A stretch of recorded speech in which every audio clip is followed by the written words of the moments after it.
Lietuvių tauta – didi, karinga, nepaliaujanti kovoti už savo laisvę, kuriai niekada nebuvo svetima savanorystės idėja. Jos vedami tėvynės ginti stoja įvairaus amžiaus, išsilavinimo, socialinės padėties žmonės, kurie priešinasi ginklų, žodžių, spauda ir tikėjimu, siekiant iškovoti bei išsaugoti valstybingumą ir nepriklausomybę. Lietuvos kariuomenė saugo valstybės suverenitetą, ginklu gina valstybę nuo agresijos ar kitokio ginkluoto užpuolimo, vykdo karinės užduotis pagal Lietuvos Respublikos tarptautinius įsipareigojimus. Prieš atkuriant nepriklausomą Lietuvos valstybę jau buvo galvojama ir apie Lietuvos kariuomenės atkūrimą. Pirmieji žingsniai buvo žengti 1989 metais, kai pradėjo formuotis savanorių žaliaraiščių būriai. 1990 metais buvo pradėta kurti karinė sistema, koncepcija, o savanorių telkimąsi paspartino sovietų agresijos stiprėjimas. 1991 metų sausio įvykiai pasiekė kulminaciją, kai priešiškos jėgos stengėsi palaužti Lietuvos nepriklausomybės gyvybingumą. Šie įvykiai pakėlė dešimtis tūkstančių žmonių. Kario priesaiką davė ir savanoriais tapo ne tik organizuoti parlamento ir kitų objektų gynėjai, bet ir tūkstančiai nepriklausomų žmonių. 1991 metų sausio 17 dieną buvo įkurta savanoriškoji krašto apsaugos tarnyba, kuri įteisino grėsmės atveju pasiryžusių ginti valstybę savanorių veiklą. Žemaičių apygardos 3 rinktinė įkurta 1991 metų gegužės 22 dieną ir yra krašto apsaugos savanorių pajėgų dalis, viena iš 6 rinktinių išsidėsčiusių visoje Lietuvos teritorijoje. Pagrindinis rinktinės uždavinys – rengti karius savanorius, siekiant vystyti ir išlaikyti parengtus, perdislokuojamus ir nustatytą laiką nustatytoje vietoje išlaikomus pajėgumus, gebančius savarankiškai ar naudojant mažų padalinių taktiką Lietuvos kariuomenės ar sąjungininkų sudėtyje užtikrinti nacionalinių poreikių ir Lietuvos tarptautinių įsipareigojimų vykdymą. 3 rinktinėje tarnauja arti 1000 karių, kurie yra rengiami ginti valstybės sausumos teritoriją, dalyvauti tarptautinėse operacijose.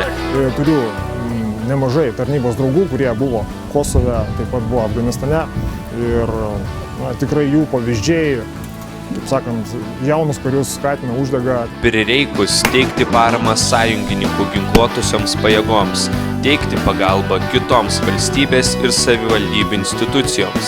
3 rinktinė susideda iš 8 pėstininkų kuopų, štabo ir aptarnavimo kuopos bei rinktinės štabo.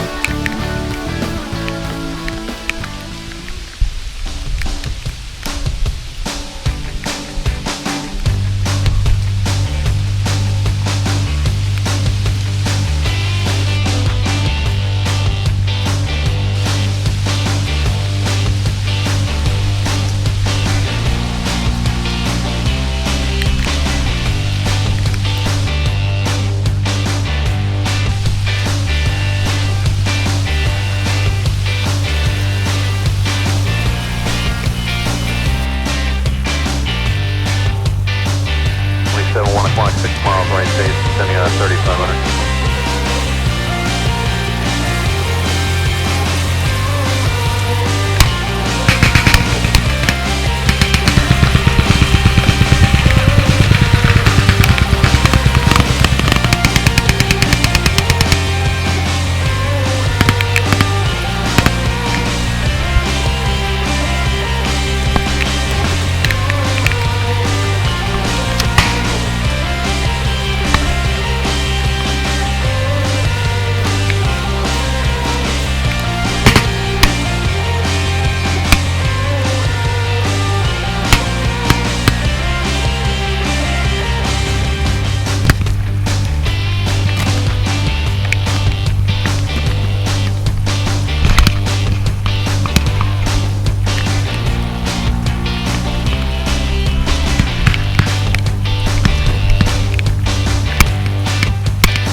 Trečioji rinktinė įsikūrusi uostamiestyje.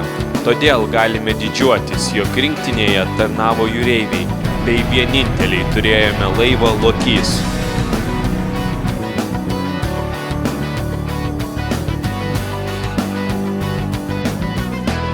2015 metais žengėme svarbų žingsnį. Pasirašėme tarptautinio bendradarbiavimo sutartį su Latvijos kariais, kurie 2016 metų pavasarį svečio teisėmis dalyvavo geriausi trečiosios rinktinės skyriaus varžybose. Rinktinė nuolatos bendradarbiauja ir teikia pagalbą valstybės bei savivaldybių institucijoms. Savanoriai dalyvauja tarptautinėse operacijose, padeda gyventojams stichinių nelaimių ir katastrofų metu, prireikus sustiprina reguliariosios kariuomenės vienetus, o kilus grėsmei Lietuvoje pasirengia vykdyti gynybinės užduotis ir suteikti paramą sąjungininkų pajėgoms. Žemaičiai nuo seno pasižymėjo tvirtumu, užsispyrimu ir ryžtu. Mes esam žemaičiai, esam labai užsispyrę ir kai norim, mes viską galim įveikti. Todėl per 25 metus rinktinėje susiformavo tradicijos. Bene didžiausias ir suburiantis ne tik kariškius, bet ir jų šeimynas yra rinktinės sąskrydis, kuriame stiprinama vidinė komunikacija. Kariškiai turi galimybę save išbandyti sporto rungtyse, krepšinyje, futbole, virvės traukime ir karinėse estafetėse. Laikas bėga, keičiasi suvokimas, žmonės, vertybės bei idealai. Tačiau pareigos, patriotiškumo jausmas bei jo svarba išliko nepakitusi. Šiandien rinktinėje tarnauja nauja savanorių karta, tačiau negalime pamiršti tų, kurie į savanorių tarnybą atėjo vedini laisvės troškimo, kurie kovojo ir siekė, kad Lietuva taptų nepriklausoma savarankiška demokratinė valstybė. Tokių žmonių reikia rinktiniai, tokių žmonių reikia visai Lietuvos tautai.